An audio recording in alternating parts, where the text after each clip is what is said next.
Hello! Mon grand problème, c'est que je lutte très souvent avec un sentiment d'insignifiance, que je ne vaux pas grand-chose. Et je passe pas mal de temps, pas mal d'énergie à essayer de prouver à moi-même, prouver aux autres que non, c'est pas vrai, c'est l'inverse. Alors les causes, les raisons, on peut en discuter longuement de cela. Mais comment faire aujourd'hui avec ce sentiment-là? Alors moi, je suis convaincue de le fait que nous croyons beaucoup de mensonges à propos de nous-mêmes et que les vérités, ils sont à chercher. Alors, croyante, moi, je crois la vérité est dans la Bible. La Bible est en fait ce que Dieu nous dit, de qui on est, qui lui il est, qui sont les autres, qui est le monde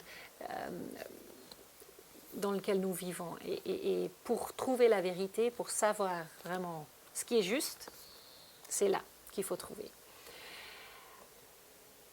Mais Dieu utilise d'autres biais aussi à rectifier un peu ces mensonges. Et là, je vais vous parler d'une expérience que j'ai eue la semaine passée. J'ai un tableau qui trône toujours à côté de mon lit. Vous avez sûrement déjà, ceux qui me suivent, j'en parle souvent de ce tableau. Tableau de Charles Mackesy. C'est un peintre et qui a illustré l'histoire de la fille prodigue. Il fait donc référence au fils prodigue. C'est une parabole, une illustration que Jésus a utilisée pour essayer de faire comprendre à ses auditeurs qui Dieu est, qui est ce Dieu. Alors, ce tableau m'a émue. Pas en circonstance de série de circonstances, il n'était plus sur mon mur. Alors, j'aime penser que c'est une intervention divine qui a jeté ce tableau par terre et qui m'a donné le temps de le redécouvrir. Peu importe finalement. Le résultat est que la semaine passée, vraiment, je suis retournée facilement une cinquantaine de fois, juste prendre ce tableau entre les mains et regarder. Et voilà ce qui m'a vraiment touchée. C'est ce regard du père envers sa fille. C'est l'intention, toute son attention est sur sa fille. Il y a qu'elle qui compte au monde.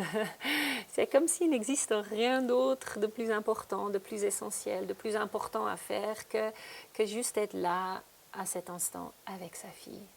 Ce tableau confirme ce que dit la Bible. Je suis au centre des préoccupations de Dieu. Je suis essentielle pour lui.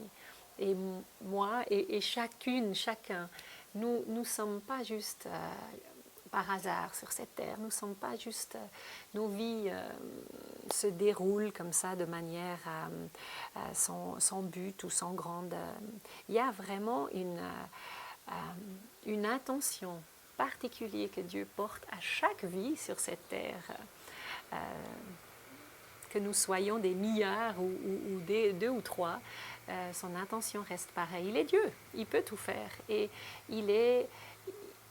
nous sommes chacun au centre de son attention, au centre de ses préoccupations. Et il nous accueille avec un regard tendre de papa qui accueille ses enfants, qui veut leur bien. Et voilà, ma petite histoire. Oui, je suis aimée. Et ça fait toute la différence.